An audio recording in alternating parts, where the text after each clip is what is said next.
You are Locked On Bears, your daily Chicago Bears podcast.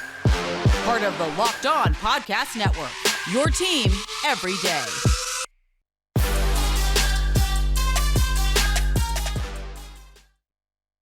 The Chicago Bears still have 3 games left this season, but that last game against the Minnesota Vikings felt like Akiem Hicks saying goodbye to Chicago Bears fans. And I'm not ready to say goodbye to Akiem Hicks yet.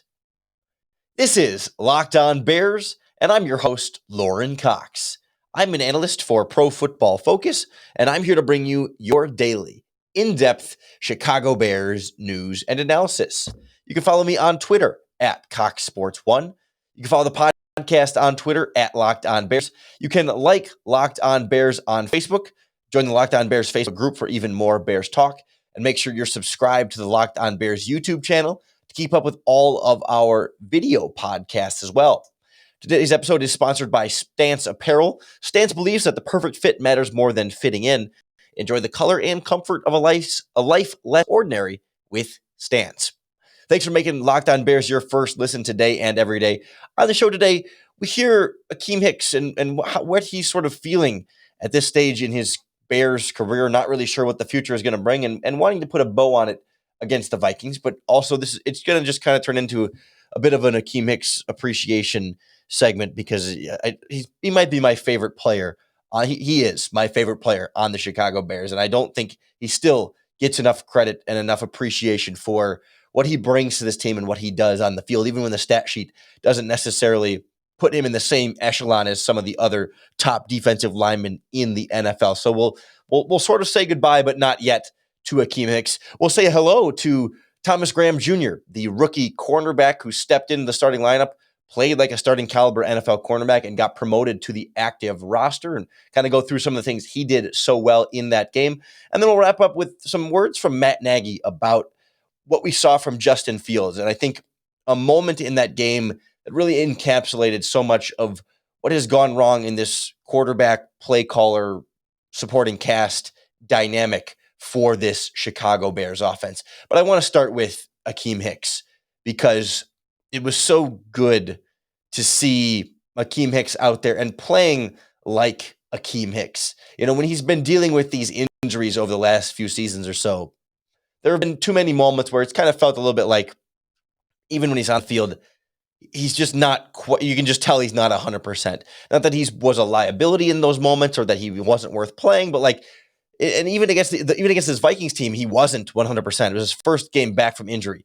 But we saw those moments and those flashes, particularly on those sacks, but there were other plays as well where he just ragdolls an offensive lineman, and it's so fun to watch, and I appreciate it so much, and I'm going to miss it so much if this truly is his last season with the Chicago Bears. And he's kind of said all along, like, hey, it's, you know, he would love to be back.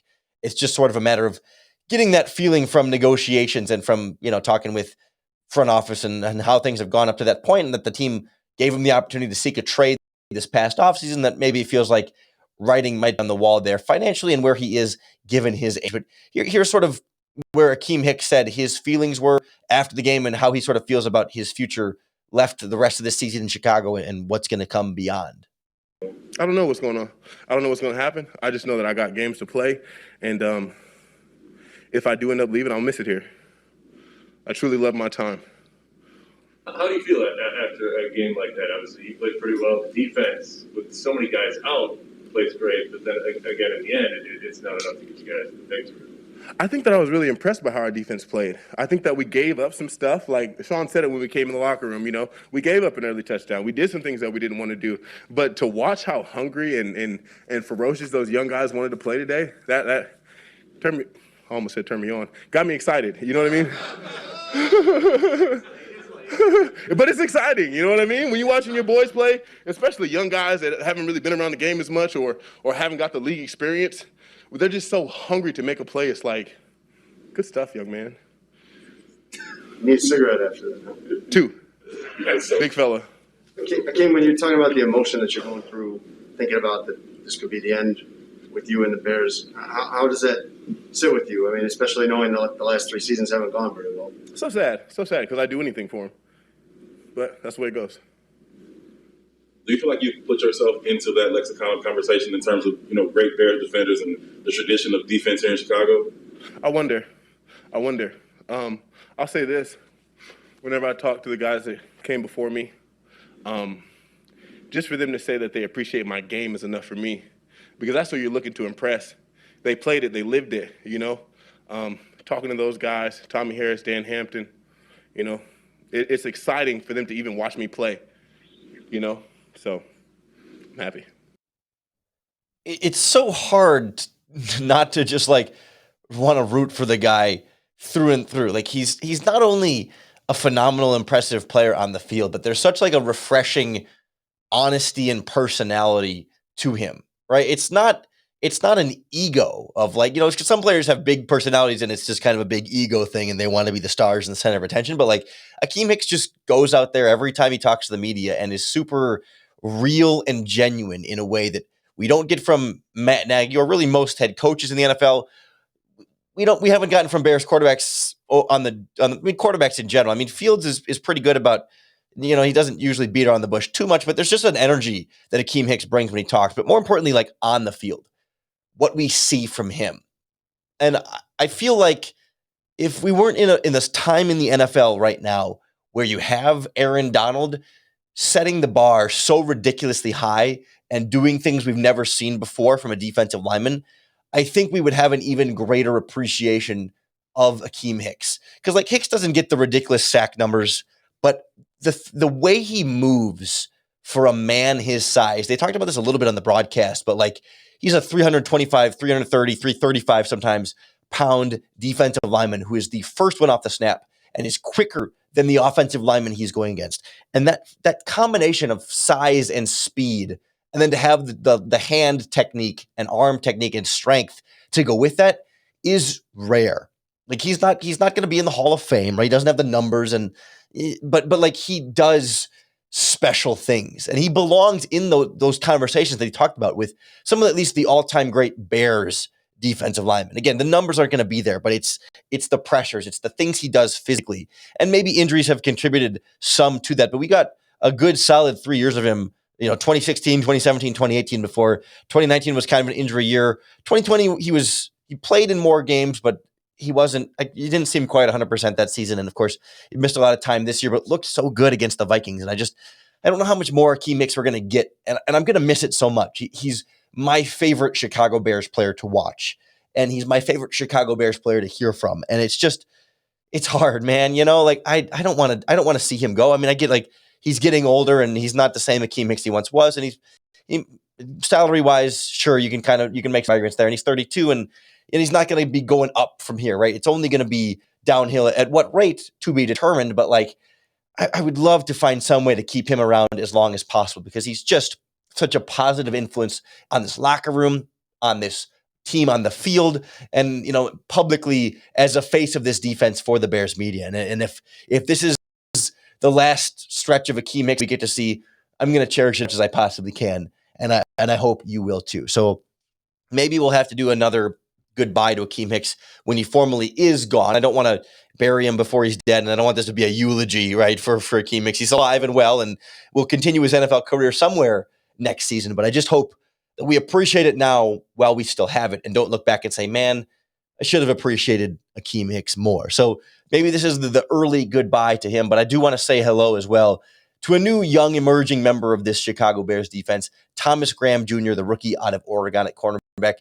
I was so impressed with what he did on the field, and I was really impressed then with the way he was able to break down his game afterward. So we'll hear from him and kind of go in depth a little bit more on what he was able to do next on Locked On Bears. The Super Bowl is just a couple of months away, and our friends at On Location are the only place to score a once-in-a-lifetime Super Bowl ticket and experience package. On Location is the official hospitality partner of the NFL. So all of this is legitimate, top-of-the-line luxury experience. You get to choose your exact seats at Super Bowl 56 at SoFi Stadium in Los Angeles. And then they pair that with elite experiences featuring exclusive pregame celebration with NFL legends. I mean, legitimate Hall of Fame caliber NFL players. Hang out with them. before the big game in Los Angeles. You cannot beat that. Plus 5-star hotels in Los Angeles and food by the great Wolfgang Puck as well. I mean, your mind, body, soul, stomach, all going to be fulfilled on a trip like this. So head on over to onlocationexp.com/SB56 for information, or you can search Super Bowl on location. The website again, onlocationexp.com/SB56, or search the words Super Bowl on location. Stepping up on this Bears defense against the Minnesota Vikings was a player we were intrigued about entering this season, but Thomas Graham Jr. didn't make the 53-man roster, stuck around on the practice squad, and waited for his opportunity, was always sort of there as the team had other issues at defensive backs. And all of a sudden, this was one of those games where you're left kind of wondering, why wasn't he getting playing time earlier? And he himself talked about that after the game, and I don't think that the clip I have for you here, but he talked a little bit about how the team kind of told him during preseason and training camp that he needed to be more consistent, that they were seeing flashes of it, but that he just wasn't able to fully lock it in and dial it in the exact way that they needed him to.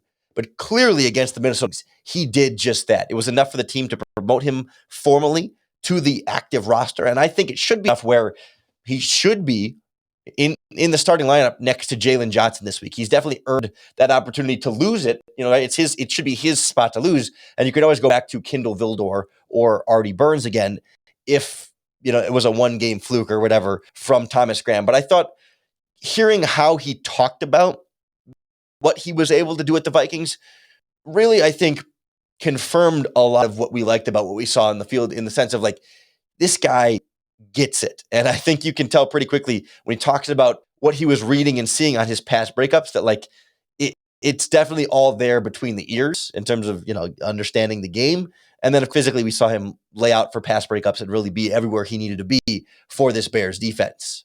Can you take us through two of the pass breakups? The one in the end zone and then the other one where you're jumping and extended all the way? So the one in the end zone, we had what was that? I think that was a wing set. It was a tight end. It was a max protection look. So I knew that if I was to get a route, I was expecting corner. But how he ran the corner route, I was just like, it's no way he's running the corner. In my head, if somebody tries to sell a route too hard, they're not running that route. So he tried to set a corner too hard. He broke in. I stayed back. And we knew when they get into the red zone, they like posts. And they just tried to hit it off a corner post to try to get me off my leverage. And I got there. I should have turned my hands over this way to get the pick, but I went this way. I'll take the pass break up, and then on the other one, we were in cover too, and I seen the flat guy, but I also was looking at his Kirk Cousins, seen his shoulders high, and I'm just like, it's no way that he's gonna throw it short. So I took one step to make it seem like, you feel me, he had me paused, but in reality, I'm still getting out of there. And then, you feel me, I need to get on the Vertimax a little bit so I get the pick, but I'll take the pass break up. You said, you didn't want to be on the practice squad. It was tough being on the practice squad. Yes. Going back to that day that you got cut and you didn't make the 53 or anything like that, to now, can you kind of just take us through, what was your emotions that day and then now playing your first NFL game? Personally, once I got cut, I was just I was butthurt, but I knew that I didn't show everything I needed to during camp. I made mistakes, and I think the one thing that I didn't do that they wanted me to show was consistency. That's one thing I showed through my whole college career, was a consistent corner that can go out there and make plays in and out. And I feel like during camp and during preseason, I didn't do enough of that. And I felt and they felt that I needed to develop. And it was a kind of a hard truth that I wanted to say, but I took a year off of football. It was hard. And me and Ryan had talked about it. He gave me film to watch of other corners that are similar to my game. Ronell played a big part in that, just helping me after practice with meetings. And it was a roller coaster for me, and I'm not going to act like it was easy. It wasn't an easy moment for me. But just eventually my confidence started growing, started making more plays in practice, and I just knew, whenever your opportunity comes, you got to take advantage of it, because God is only going to give you this chance at once. It's about what you do with it, and you feel me, prayed on it, and I'm thankful for him for allowing me to be in this opportunity and get this chance. First of all, when he's asked that question about what his reaction was when he was cut from the 53-man roster, I just want to make it clear answer there. You could hear him You could hear him pause and kind of stutter and stammer a little bit, wondering if he should use the word that was on his mind. But he said, and I quote, you heard him say it there, I was a little bit butthurt. And I had to listen back 2 or 3 times. I was like, did he just say he was butthurt when he got cut from the Bears 53-man roster? So I love that about him. And it's hard to not giggle about it. But more importantly there, like legitimate understanding of how to play cornerback at the NFL level. First of all, like being in the red zone, studying tendencies and anticipating that you might see a post route in that situation, right? It's such a contrast to what we saw from Deion Bush on the Justin Jefferson touchdown, where he should have anticipated a corner route based on the alignment of their number one receiver on the inside slot. We talked about that on yesterday's podcast. The Vikings ran a double China 7. It's a route concept they go to a lot, and like Thomas Graham said, they do like to run a lot of post routes in the red zone. It's not going to come from the inside slot receiver. You're just going to run into traffic. And Thomas Graham didn't have the same kind of inside coverage support on that play as Deion Bush did on the play where he gave up the touchdown. It's beside the point, but it was such a smart read for Thomas Graham there to know tendencies and to study an opponent in that way for a guy who had been on the practice squad, not practicing with the starters and just called up into the starting lineup because of COVID, to be that aware, to have studied the opponent that well, and to step in and know that, and to not only to know that in the week leading up to the game, but to be on the field in the situation, read the formation. And like you said, they were tight formation, and he saw max protection. So then that triggered to him that it was probably going to be that post route coming over the middle. Like to process that so quickly in your first NFL start as a rookie against the Vikings in that kind of situation, incredible. Plus, then you add on the other one he was talking about, where he's the underneath corner in cover 2, and he baited Kirk Cousins into the throw. Like that's the kind of stuff I remember, like Marcus Peters was so good at baiting quarterbacks in those same kind of things where he would show a coverage underneath and then bail back behind that, trying to bait the quarterback to throw it and go up and get that ball. And like the difference is like Marcus Peters would be the one that would like take those off, and Thomas Graham gets the pass breakup. But like, holy hell, we're talking about a 6th-round rookie in his first start, and he was in that moment, right? It's not only to like to know that, but then to think that in that moment, in a live play where the bullets are flying, to read Kirk Cousins' shoulders and then to bait him by stepping forward to the guy you're more responsible for covering, and then bailing back into that once you know you've baited a veteran NFL quarterback throwing to veteran NFL wide receivers. Holy hell, that impressive for a rookie 6th-round pick cornerback. That's a guy who gets it. And it raises the question of like, okay, why wasn't he playing earlier? And fair, he probably should have been getting opportunities earlier. It wasn't like it took until week 15 or week 14, whatever this was, to finally have that all click. It probably clicked earlier, but I don't know that it would have clicked week 1, right? It wasn't clicking in the preseason and training camp. So there's something to be said about maybe he did need time on the practice squad to develop. Like he said, he was shouting out his coaches and his teammates for helping him develop in that way. And they do deserve credit for developing him along the way. And there's no magic formula to say, okay, by week 5, he's got it, or by week 8, he's got it. But like clearly he got it, and he got it at some point. And I don't think he just got it just now. And so it's a balance of trying to, the important thing is that he seems to really have a next level understanding and motivation and all that great stuff that you want from a rookie 6th-round pick at cornerback. And I'm excited to see what he is going to do from here the rest of this season, but maybe beyond, as a potentially important young member of this Bears secondary. Unfortunately, it wasn't the same encouragement we saw from the Bears offense. Still a lot to like from Justin Fields, but some mistakes here and there. And we found out a little bit more about, there was a particular moment that I think stood out for me between this relationship between Fields and Nagy, and playing and working with his starting lineup and all that stuff that really speaks to where the issues have been this season. We'll kind of break down that moment and hear the head coach's thoughts and where he sort of differed from his quarterback in that moment next on Locked On Bears. This holiday season, grab the protein bar that tastes like a candy bar. Sometimes, honestly, I think it tastes even better than a candy bar because it's so much better for you than a candy bar. So you get that sweet, chocolatey deliciousness without any of the guilt or the extra calories and all that other crap you don't need in your stomach. Of course, they are Built Bars, the world's best tasting protein bars. I just got a box in of the gingerbread Built Bars. It's a special flavor just for this holiday season. And oh man, those guys do not miss. Every Built bars covered in 100% real chocolate. They're all soft. They're easy. They're absolutely delicious. There's another protein bar that tastes this good, but more importantly, low sugar, low calories, high fiber, and high protein. It is unmatched. I've had other protein bars that taste pretty good but have a little bit more sugar, a little bit more calories. I've had other protein bars that have, no sugar and are super low calories, but they taste like crap. And you have to just go to, really kind of choke them down. Built bars are the best of both worlds, and I cannot get enough. I have to limit myself really to just eating one a day, or else I go through boxes of them way too fast. You got to try them for yourself. Head on over to built.com and use our promo code LOCKED15, and you're going to get 15% off your next order. You can reuse that code too on multiple orders. Promo code LOCKED15 for 15% off at built.com. Overall, I think Justin Fields had a strong game against the Minnesota Vikings.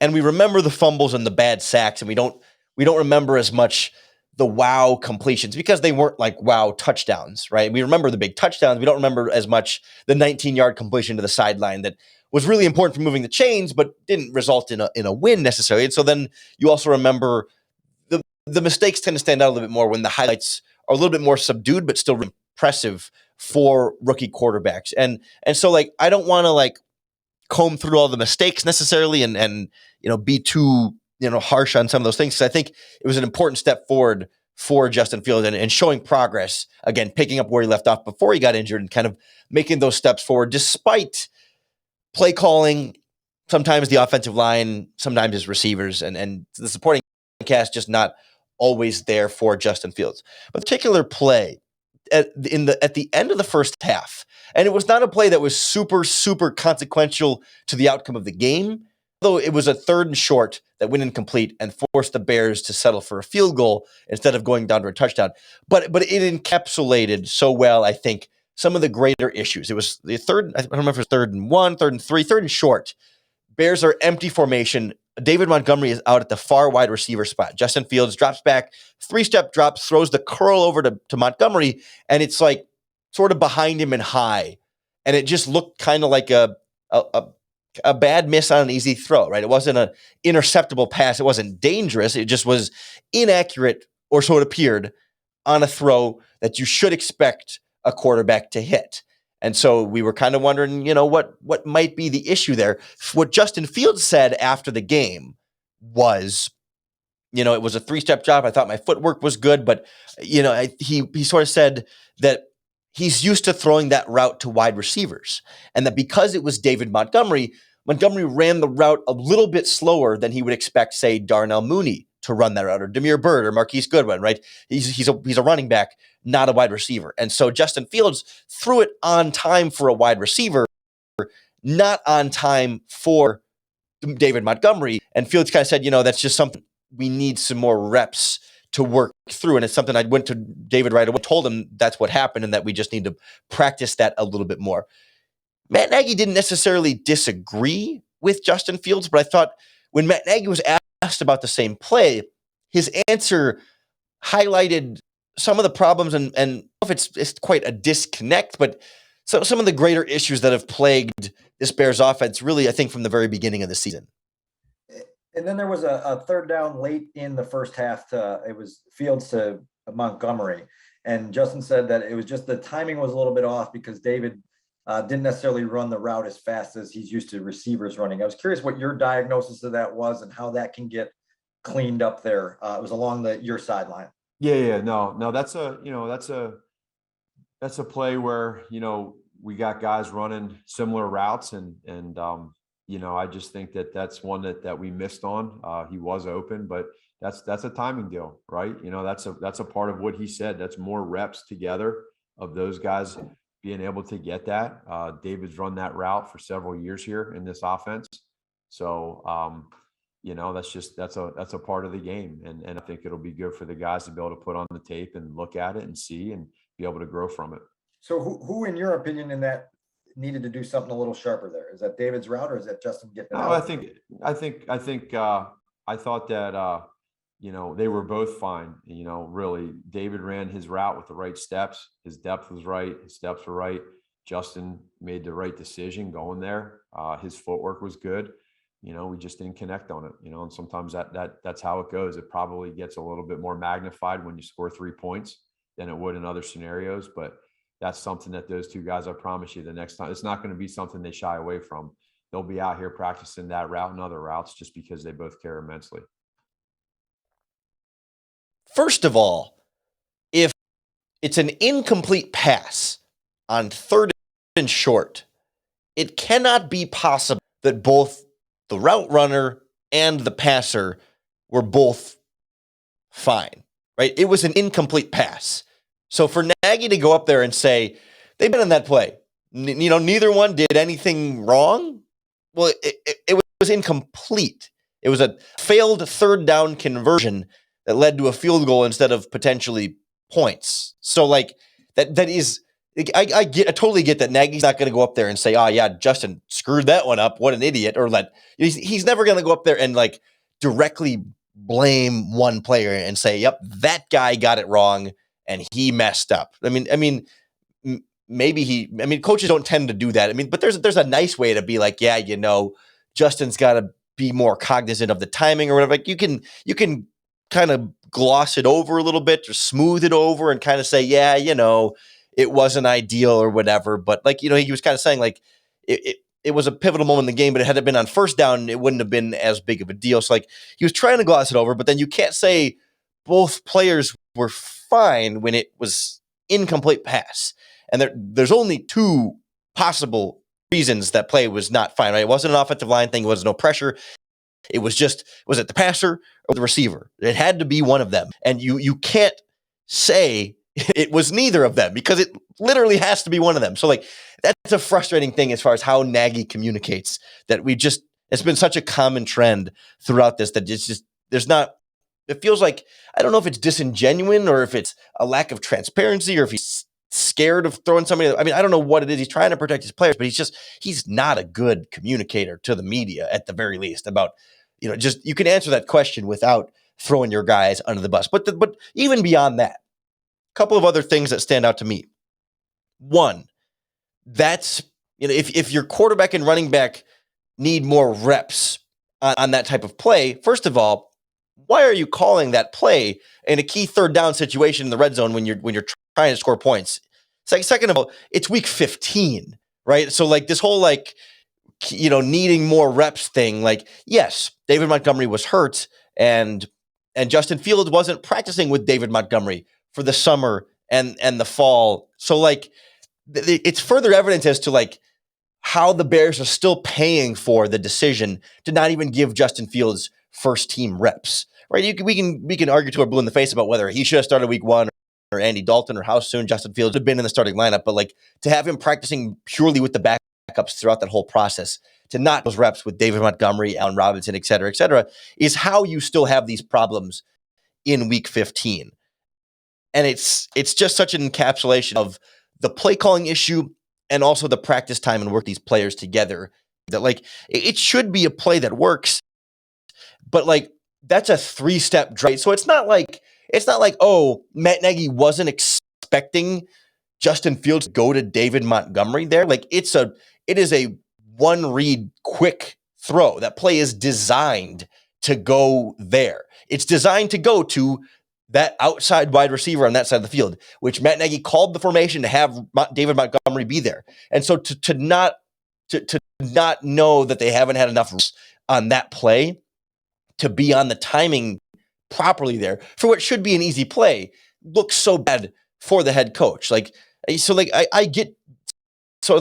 I do get there where I don't blame Justin Fields because of reps with his running back, and I don't blame the running back because he hasn't had the reps with his quarterback necessarily, and they were both doing the right thing. So I guess, I don't know, have I come full circle that it's not Justin Fields or David Montgomery's fault? Matt Nagy was right. It was neither player's fault. It was the coach's fault. Maybe that's how it all sort of comes together there. But it's just, it really, I think, encapsulates the problem here and what will ultimately lead to a change in the head coach with the Chicago Bears. And it comes down to those same kind of things we heard. Like we keep hearing Matt Nagy talk about, like, we're still learning more about Justin Fields. You would have learned more about Justin Fields had you played him earlier and had you got him more involved in the starting lineup and in those reps throughout the training camp, the preseason. It's frustrating that it's taken this coaching staff and this offense so long to learn its quarterback, and they still really aren't putting Justin Fields in the best position to be successful. When you see them go to that wildcat formation and all the different things they do, they just don't seem to get how to maximize his skill set. And that's why the head coaching change and all the losses. I mean, that's why all the losses have come and why the head coaching change it is certainly coming. We will definitely be diving deep a little bit more into potential head coaching candidates as the season winds down here. So make sure you keep tuning into the Locked On Bears podcast to keep up with all of our daily in-depth Chicago Bears news and analysis. We are free and available on all platforms, including the Locked On Bears YouTube channel. Appreciate everyone who's been subscribing, liking, commenting on our videos as well. Appreciate you for making Locked On Bears your first listen today. If you're looking for a second listen, you can get an advanced look at our opponent this week, Locked On Seahawks. Great way to sort of get that scouting report on what the Bears are going to be facing on Sunday. We'll be joined by Corbin on Crossover Thursday here on the Locked On Podcast Network. So tune back in for that. And I hope more than anything else, as we get you ready for this game and get you through the end of the season, the Locked On Bears podcast will help you bear down.